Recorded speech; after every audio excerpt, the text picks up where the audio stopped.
Leonard Nelson, also known in the media as the Gorilla Man, the Gorilla Killer, and the Dark Strangler, was an American serial killer, rapist, and necrophile who is considered the first known serial sex murderer in the 20th century. Born and raised in San Francisco, California, by his devoutly Pentecostal grandmother, he exhibited bizarre behavior as a child, which was compounded by head injuries which he sustained in an accident whilst riding his bike at the age of 10. After committing various minor offences in early adulthood, he was institutionalised in Napa for an amount of time. He began committing numerous rapes and murders in February 1926, primarily in the West Coast cities of San Francisco and Portland, Oregon. In late 1926, he moved east, committing multiple rapes and murders again in several Midwestern and East Coast cities, before moving north to Canada, raping and killing a teenage girl in Winnipeg, Manitoba. After committing his second murder in Winnipeg, he was arrested by Canadian authorities, convicted of his final murder only, that of Emily Patterson, and sentenced to death. He was executed by hanging in Winnipeg in 1928. In undertaking his crimes, he had a modus operandi. Most of his victims were middle-aged landladies, many of whom he would find through room for rent advertisement. Posting as a mild-mannered and charming Christian drifter, he used the pretext of renting a room in the landladies' boarding houses to make contact with them before attacking.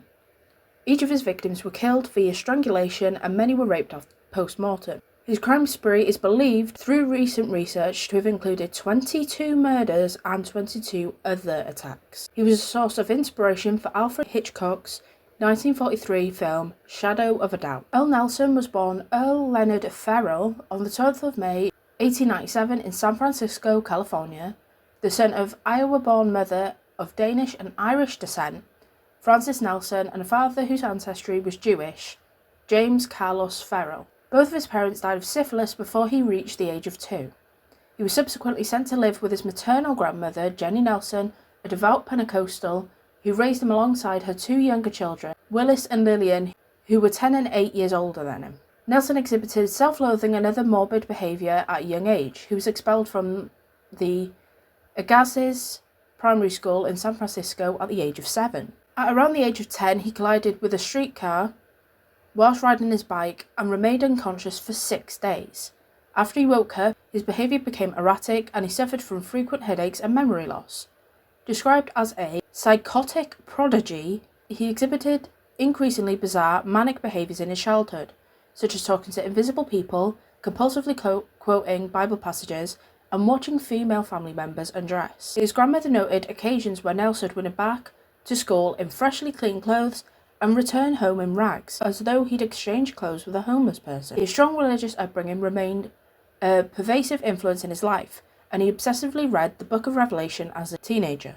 In his early teenage years, he began frequenting brothels and bars in San Francisco's Barbary Coast red light district and contracted a venereal disease. As he progressed through puberty, he was said to have grown into a stocky, physically fit young man.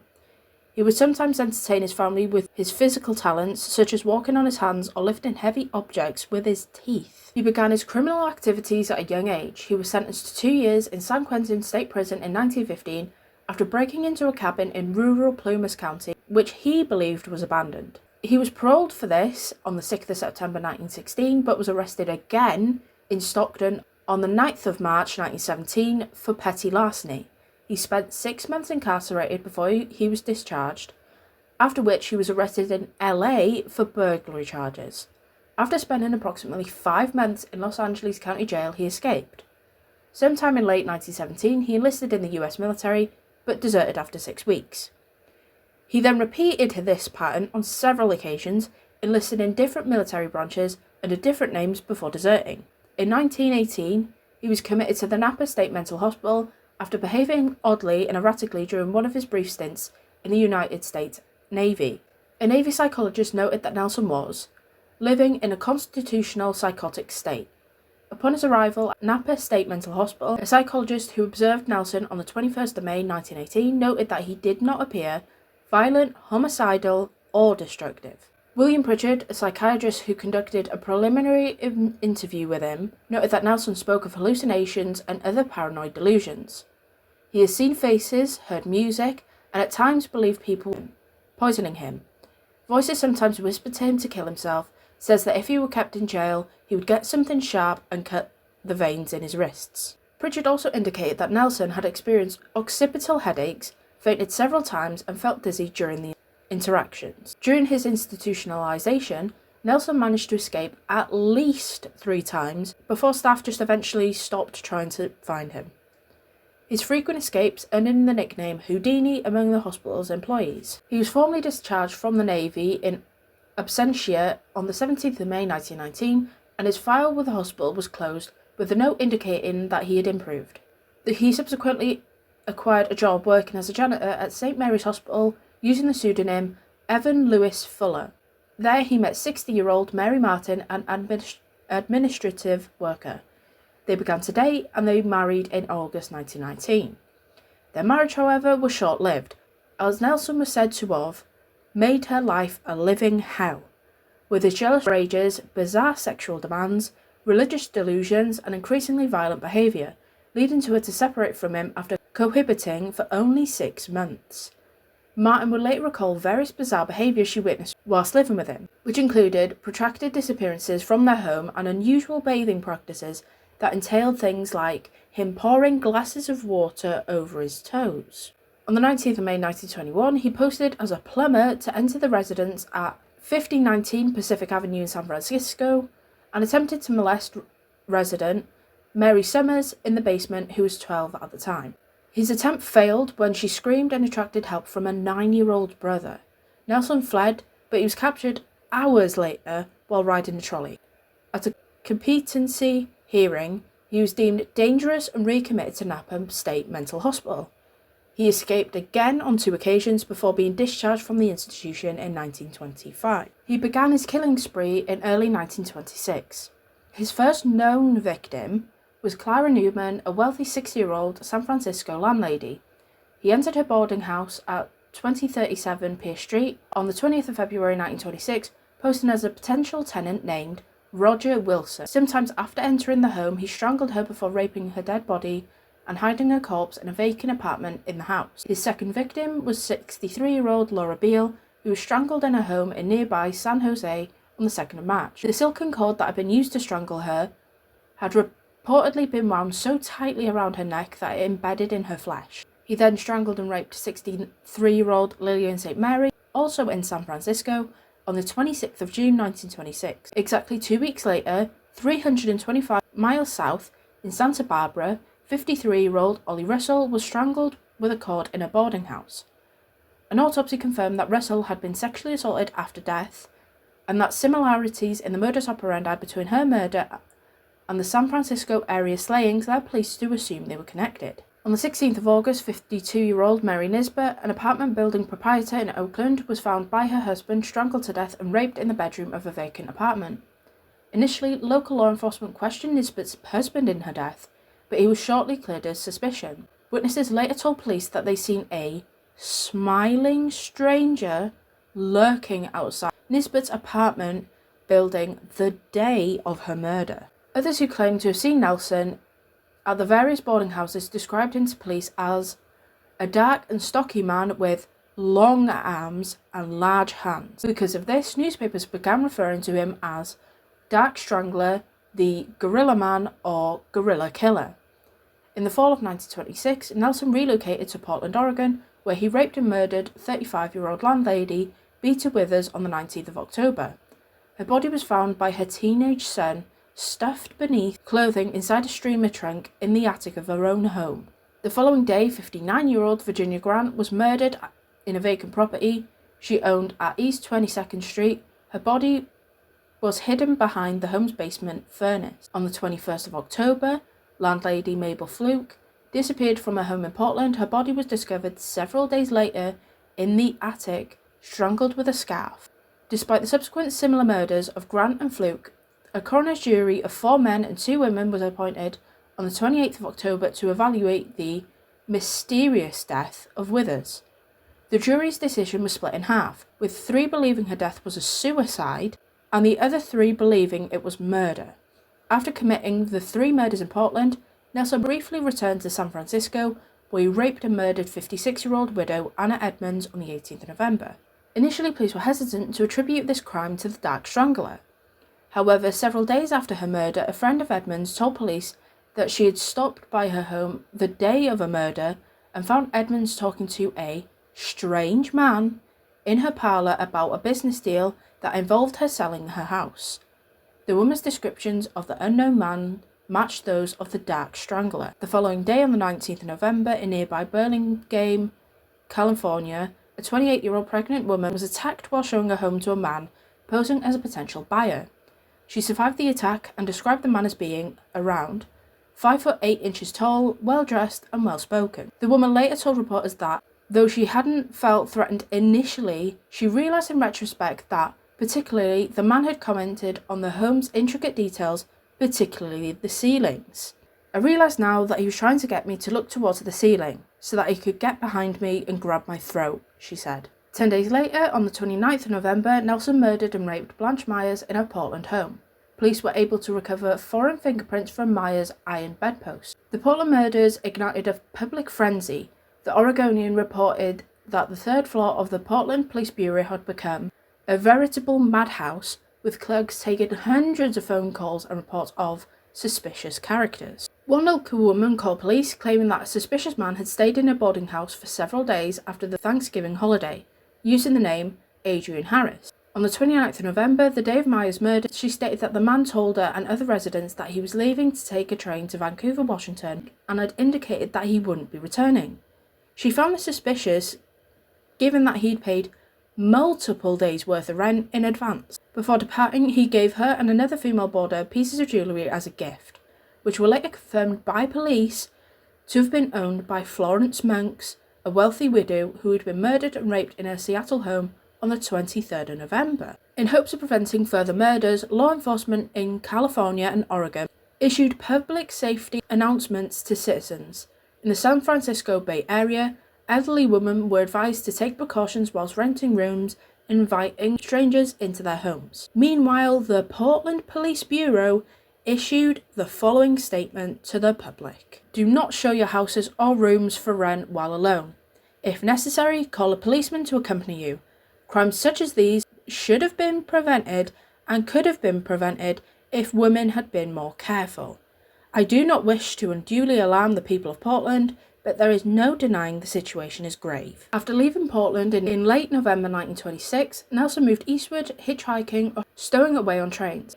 On the 23rd of December, the body of Elmira Berard, 41, was found inside her Council Bluffs, Iowa home. She had been garroted with a shirt. Initially, local police presumed her death a suicide, as Berard had recently been discharged from a psychiatric institution. This was dismissed after it was discovered that she'd been raped. 2 days after Christmas, 23-year-old Bonnie Pace of Kansas City, Missouri, was found strangled to death and raped in her home. Her body was discovered in an upstairs room by her husband. On the 28th of December, Germania Harpin, 28, along with their 8-month-old infant son Robert, was found murdered in their Kansas City home. Both had been strangled, Robert with a diaper, and Germania had been raped after death. Both she and Robert were discovered by her husband when he returned home from work that evening. Nelson continued to move further east, murdering and raping 53-year-old landlady Mary McConnell in Philadelphia, Pennsylvania on the 27th of April. Several articles of jewellery were also stolen from her residence. The following day, Nelson attempted to sell one of McConnell's gold watches to a pawn shop owner, Marie Kuhn, but she declined. 1 month later, on the 27th of May, Nelson arrived in Buffalo, New York, where he rented a room from 53-year-old Jenny Randolph using the name Chris Harrison. 3 days later, Randolph was discovered strangled to death and raped, her body stuffed under a bed in her own home. Her brother, Gideon Gillet, had met Mr. Harrison when he first arrived at the residence and described him as about 33 years old, with a stocky build, dark complexion and black hair slicked straight back. Fred Merritt, a boarder of Randolph's house, would later positively identify Nelson as Charles Harrison. On the 1st of June in Detroit, Michigan, boarding house manager Fannie Mae, along with boarder Maureen Utorthy, were discovered murdered in the boarding house that May oversaw. Their bodies were found by the building owner Leonard Sink, who had arrived to collect funds from May. May had been garroted with an electrical cord cut from a table lamp. Police determined that the cord had been cut whilst the electrical current was still circulating, and that the knife which had been used would show visible burning as well as a nicked blade. 2 days later, Nelson murdered 27-year-old Mary Cecilia Sistema in Chicago, Illinois. She was discovered by her husband on the floor of their home, strangled with an appliance cord.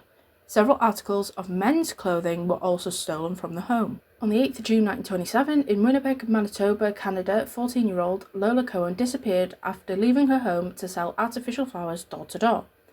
On the 10th of June, another local woman, Emily Patterson, went missing. She was discovered later that evening by her husband, raped and strangled to death under her son's bed. She had also been bludgeoned with a claw hammer.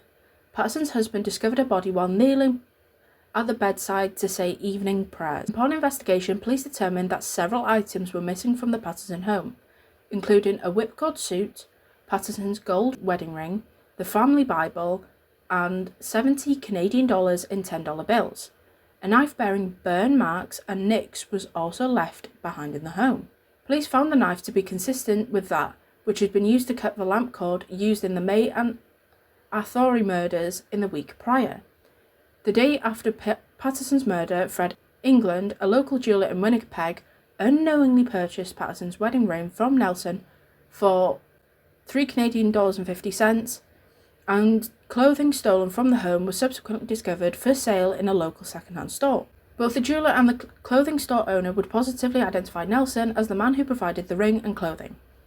Nicholas Tabor, a barber who owned a shop next door to the second-hand store, told police that he had given a man resembling Nelson a shave, haircut and massage on the afternoon of the 10th of June. Whilst cutting the man's hair, Tabor noticed dried blood on his scalp as well as scratch marks. When he inquired about them, the man reportedly became agitated and requested that Tabor not touch them. While performing a citywide search of the boarding houses in Winnipeg on the 12th of June, police entered the boarding house of Miss August Hill on 133rd Smith Street, where Nelson had recently lodged. Upon a search of his room, the decaying nude corpse of Cohen was discovered under the bed. Cohen's body, unlike that of his other victims, had reportedly been mutilated in a manner reminiscent of the victims of Jack the Ripper. Her clothing and belongings were missing, and it was evidence that the bed had not been slept in, leading police to determine that Nelson had spent the night sleeping with the body underneath the bed. After the discovery of her body, Winnipeg City Council posted a $1,500 Canadian reward for information leading to the conviction of the criminal degenerate responsible. This reward would subsequently become a point of dispute after several individuals came forward with information pertaining to Nelson's whereabouts. Among them was a motorist who claimed to have given Nelson a ride from Edmonton to Winnipeg on the day that Cohen went missing. Assuming that Nelson had fled to the US, Canadian police sent descriptions of him to all US police stations and post offices. In the intervening days, sightings of Nelson were reported in Regina, Saskatchewan, and Bossivian, Manitoba. A man matching Nelson's description, who gave his name as Mike Mowski, was arrested on the 14th of June in the Manitoba-Minnesota border of Warroad by customs officers, but he escaped the next day. On the 16th of June 1927, constables in Killarney, a Manitoba border town 20 kilometres off the North Dakota border, arrested a man named Virgil Wilson who fit Nelson's description. His demeanour was reportedly so calm and cooperative that the constables assumed that they had the wrong person. Wilson was incarcerated in the local jail, but managed to escape the same evening. Nelson made the mistake of trying to catch the same train that was transporting members of the Winnipeg Police, and was recaptured 12 hours after his initial escape. He was officially arrested again the next morning by an officer from Crystal City Police Department on the rail line 75 kilometres east of Wakupa. Nelson was taken to the Rupert Street Police Station in Winnipeg, where he was photographed, fingerprint, measured and prepared for identification lineups. Nearly 4,000 spectators awaited his arrival outside the station, hoping to get a glimpse of the accused man. Photographs of Nelson were taken by Winnipeg police, were shortly sent out to police departments throughout the US.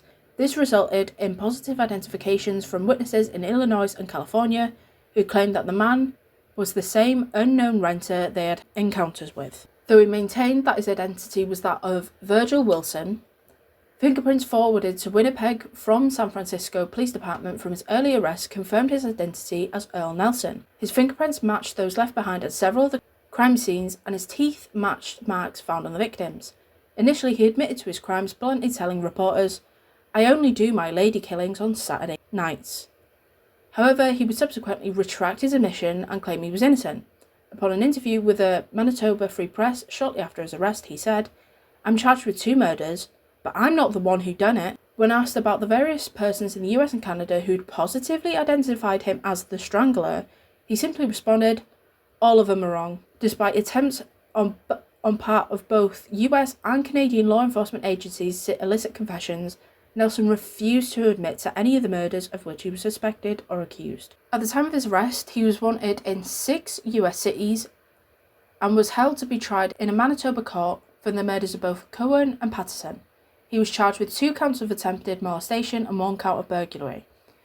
His trial was scheduled to begin on the 27th of June 1927, but was postponed at the request of his attorney and instead began on the 1st of November at the Winnipeg Law Courts building. The case was prosecuted by R.G. Graham, overseen by Justice Andrew Dysart. Nelson was defended by a court-appointed attorney, James Hay Stitt. Nelson's ex-wife, Mary Martin, testified against him, claiming that he was absolutely insane. Additionally, over 60 individuals from both Canada and the US testified, many placing Nelson at the scenes of the various crimes or linking him to property stolen from the victim's home. A jail guard who oversaw Nelson throughout his trial noted that he had become particularly obsessed with a certain biblical passage from the Book of Proverbs, which read, "My son, give me thine heart, and let thine eyes observe my ways, for a whore is a deep ditch, and strange woman is a narrow pit. She also lieth in wait as for a prey, and increaseth the transgressors among men." Closing statements in Nelson's trial were completed on the 5th of November 1927. After 40 minutes of deliberation, the jury found him guilty of murder and he received a mandatory death sentence. Relatives of McConnell and Cohen visited Nelson in prison after his conviction, and he continued to proclaim his innocence. In late December 1927, Stitt submitted a 30-page document to Minister of Justice Ernest Lapointe, petitioning for clemency on the grounds that Nelson was insane and that his personal history had been unfairly presented to the jury via the press. The eloquent, even moving document consisted of 20 affidavits from persons who had known Nelson throughout his life and who swore they were in a position to know full well the character and mentality of the said Earle Nelson, that they vehemently believed, without exaggeration or mental reservation, that he had been for a long period of time a person of unsound mind. In one of the affidavits, Mrs. L. J. Casey, who had employed Nelson as a groundskeeper in 1926, attested to this, noting that she heard him laughing and talking to himself all the time. One day, while I happened to be there, he sat right outside in the drenching rain, looked at the sky without a coat until he was soaked through. Despite the abundance of affidavits, the appeal was denied, and Nelson's execution was scheduled for the second Friday of January. He was executed by hanging at 7:30 a.m. on the 13th of January 1928 at the Vaughan Street Jail in Winnipeg. His finals were, "I forgive those who have wronged me." When his identity was still unknown, law enforcement summarised that Nelson was a predator who possessed a dual personality, likening him to Dr. Jekyll and Mr. Hyde. However, his modus operandi was clear even to investigators at the time of the crime's occurrences. His victims were mostly landladies whom he would approach with the pretext of renting a room. Many of these women were targeted after having placed room for rent advertisements in local newspapers. Nelson, well versed in Christian theology, often studied his own Bible, using it to keep his victim at ease and off guard. After he had gained the women's trust and was able to access their homes, he would kill them, almost always by strangling, and sometimes engage in necrophilia with a corpse. He would often hide the body, leaving it under the nearest bed. In several of his murders committed in Portland, he went to additional lengths to conceal the body, hiding it in the attic or in a steamer trunk within the house. Other victims were concealed in closets or behind furnaces in the house. At the peak of his killing spree, he was killing once every 3 weeks on average. His killings sometimes occurred in spurts. His last victim, Emily Patterson, had been his 5th victim in only 10 days. Though there are many excellent documents regarding Nelson and his trial, few of them contain psychiatric information regarding his pathology. During his incarceration leading up to his trial, he was examined by Dr. Alvin T. Mathers, chief of the psychiatric ward and Winnipeg General Hospital, on 5 separate occasions between the 27th of July and the 24th of October 1927. Based on these sessions, Mathers testified in court, "I did not find any evidence that to me would constitute insanity." Nelson was the first serial murderer in American history whose crimes were subject to widespread media attention in newspapers, national magazines, and then new medium of the radio. His crimes and trial received international media attention, appearing in newspapers across the US, Canada, and Australia. His confirmed murder count, which exceeded 20, remained a record high for nearly 50 years until the discovery of Juan Corona's crimes in 1971. According to crime historians Harold Scruter and David Everett, Nelson was the first serial sex murderer in 20th century America. Though Nelson refused to admit to any of the crimes of which he was accused, he has been linked to a total of 22 murders that occurred between 1926 and 1927. His victims consisted nearly exclusively of women, along with one male infant child. The following is a list in chronological order of the murders Nelson committed. Clara B. Newman, age 60, murdered on the 20th of February 1926 in San Francisco. She was strangled by Nelson while showing him a room in her boarding house.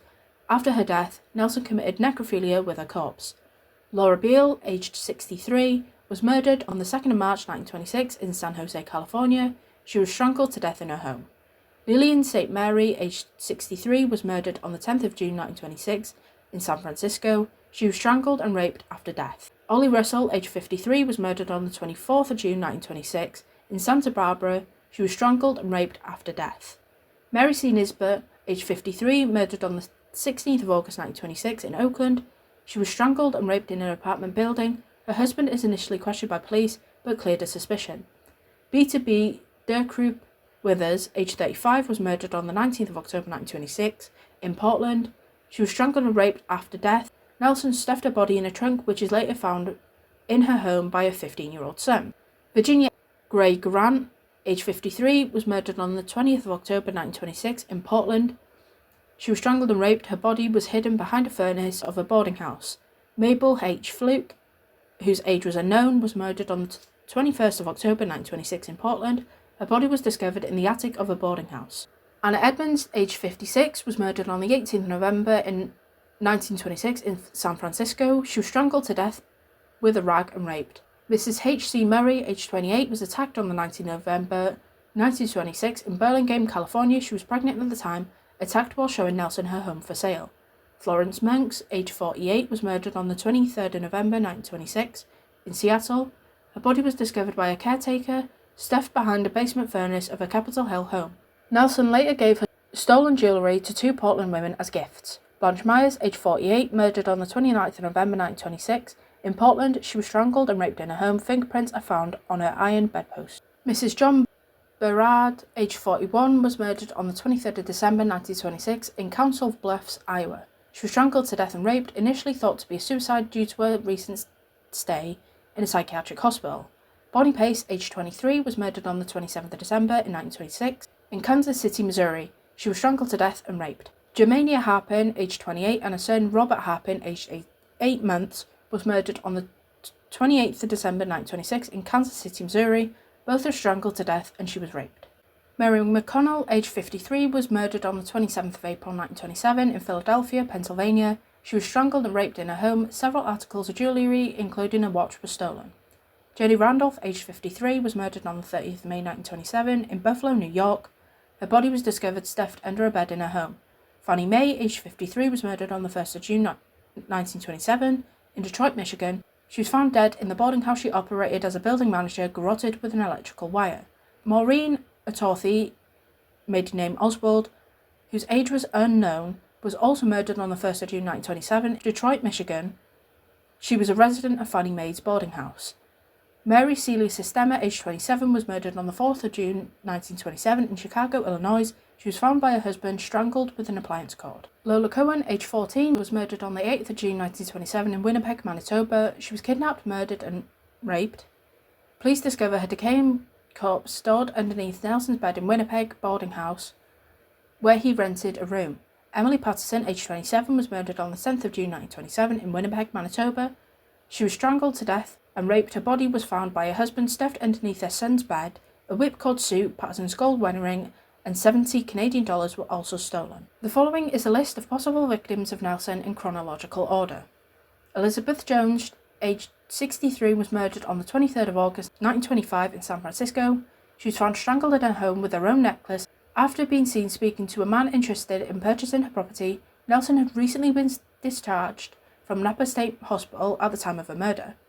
Daisy Anderson, aged 45, was murdered on the 25th of September 1925 in San Francisco. She was strangled while showing a room in her boarding house. Her body was found nude inside the home. Emma Wells, aged 32, murdered on the 1st of October 1925 in San Francisco. Her body was discovered nude, jammed into the closet of a vacant apartment in a building she managed. Mary Murray, whose age was unknown, was murdered on the 7th of November 1925 in Philadelphia, Pennsylvania. She was strangled in the kitchen, found deceased in an upstairs bedroom. Her body had been raped after death. Lena Weiner, whose age was unknown, was murdered on the 11th of November 1925 in Philadelphia, Pennsylvania. She was found deceased in the bedroom by her husband. Her body had been raped post-mortem. Articles of clothing from her husband's wardrobe were also missing. Ola McCoy, whose age was unknown, was murdered in November 1925 in Philadelphia, Pennsylvania. She had been strangled in the parlour of her home and was found deceased in an upstairs bedroom. Her body had been raped post-mortem, and her home is located only blocks away from that of Mary Murray. Isabel Gallegos, age 50, was murdered on the 18th of August 1926 in Stockton, California. A Russian immigrant, John Slivkov, was arrested in a murder but subsequently ruled out after witnesses failed to pick him out of a lineup. Thanks for watching the video. I hope you enjoyed. Let me know your thoughts and opinions about this case in the comments below. And also let me know if there's any true crime cases that you would like to see me cover on this channel. And I will be back next Friday with another true crime video. Thanks for watching.